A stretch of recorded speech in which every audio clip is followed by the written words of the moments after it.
आम आदमी पार्टी की सरकार आज दिल्ली विधानसभा में पेश कर सकती है जन लोकपाल विधेयक।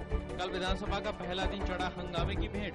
मुख्यमंत्री अरविंद केजरीवाल ने धमकी दी, अगर जन लोकपाल पास नहीं हुआ तो छोड़ देंगे मुख्यमंत्री का पद। पेट्रोलियम मंत्री वीरप्पा मोइली ने कहा, इस साल अप्रैल से गैस की कीमतों में होगी वृद्धि। कहा, उनके खिलाफ दिल्ली के मुख्यमंत्री अरविंद केजरीवाल के FIR असंवैधानिक। लोकसभा में तेलंगाना विधेयक पेश किए जाने के विरोध में विभिन्न दलों का तटीय आंध्र और रायलसीमा क्षेत्र में बंद का आह्वान। यातायात, स्कूल, कॉलेजों का काम प्रभावित। लोकसभा में तेलंगाना विधेयक पेश किए जाने के दौरान हुए अभूतपूर्व हंगामे के बाद स्पीकर ने 16 सांसदों को किया निलंबित। सदन में काली मिर्च का स्प्रे, सदस्यों के बीच हाथापाई और माइक तोड़ने की घटनाएं। सरकार को दूरसंचार स्पेक्ट्रम नीलामी से 61,000 करोड़ रुपए से अधिक की बोलियां मिली। नीलामी के दौरान विभिन्न दूरसंचार सर्किलों में 900 मेगाहर्ट्ज से लेकर 1800 मेगाहर्ट्ज बैंड के स्पेक्ट्रम के लिए 8 दूरसंचार कंपनियों के बीच भारी प्रतिस्पर्धा दिखी और बोली 68 दौर तक चली। पूर्वोत्तर के लोगों को देश के विभिन्न हिस्सों में सुरक्षा देने से जुड़े दिशा निर्देश बनाने की याचिका को लेकर सुप्रीम कोर्ट ने केंद्र और राज्यों को नोटिस जारी किया। राजधानी दिल्ली में पूर्वोत्तर के लोगों की सहायता के लिए दिल्ली पुलिस ने 24 घंटे चालू रहने वाली हेल्पलाइन शुरू की। 1093 नंबर पर दिल्ली में रह रहा पूर्वोत्तर का कोई भी व्यक्ति परेशानी की स्थिति में शिकायत दर्ज करा सकता है। दिल्ली NCR में मौसम का उलटफेर जारी। गुरुवार शाम से ही रुक रुक कर हो रही बरसात से ठंड में बढ़ोतरी। हिमाचल प्रदेश और कश्मीर में बर्फबारी के चलते सर्दी का असर बढ़ा।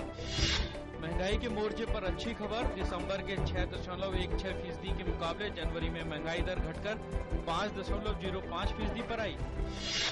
एशियाई बाजारों में तेजी के रुख के बीच विदेशी कोषों की लिवाली से मुंबई शेयर बाजार का सेंसेक्स आज करीब 77 अंक सुधरकर 20,270 पर खुला। निफ्टी भी 20 अंक ऊपर 6,021 पर खुला। निर्यातकों की ओर से डॉलर की बिकवाली किए जाने एवं विदेशी पूंजी का प्रवाह बढ़ने से आज अंतर बैंक विदेशी मुद्रा बाजार में डॉलर की तुलना में ₹14 सुधरकर 62.28 रुपए प्रति डॉलर पर खुला। कल ₹32 टूटकर 62.42 प्रति डॉलर पर बंद हुआ था। अमेरिका के दक्षिणी हिस्से के बाद अब बर्फीले तूफान का कहर पूर्वी और उत्तरी हिस्से पर भी बरपा। 22 राज्यों में असर। अब तक करीब 1 दर्जन लोगों की मौत। 50 लाख घरों में बिजली आपूर्ति बाधित। हजारों उड़ानें रद्द। मौसम की मार ब्रिटेन में भी जारी। पिछले कई दिनों से जारी भारी बारिश और बाढ़ के कारण ब्रिटेन में लाखों घरों की बिजली गुल। यातायात व्यवस्था भी बुरी तरह से चरमराई। इंडोनेशिया के माउंट केलुड में ज्वालामुखी विस्फोट से वहां के जनजीवन पर असर पड़ा। देश के 3 अंतर्राष्ट्रीय हवाई अड्डों को बंद करना पड़ा। देश के दूसरे सबसे बड़े शहर सुराबाया से 130 किलोमीटर दूर हुए इस विस्फोट ने पूरे शहर में धूल की चादर बिछा दी। वेलिंगटन टेस्ट के पहले दिन न्यूजीलैंड की पारी 192 रन पर ढेर। ईशांत शर्मा ने 6 और शमी ने 4 विकेट झटकाए। भारतीय ओपनर मुरली विजय भी सस्ते में हुए आउट। आज बीते जमाने की फिल्म अभिनेत्री मधुबाला का जन्मदिन। मधुबाला का जन्म 14 फरवरी 1933 को दिल्ली में हुआ था।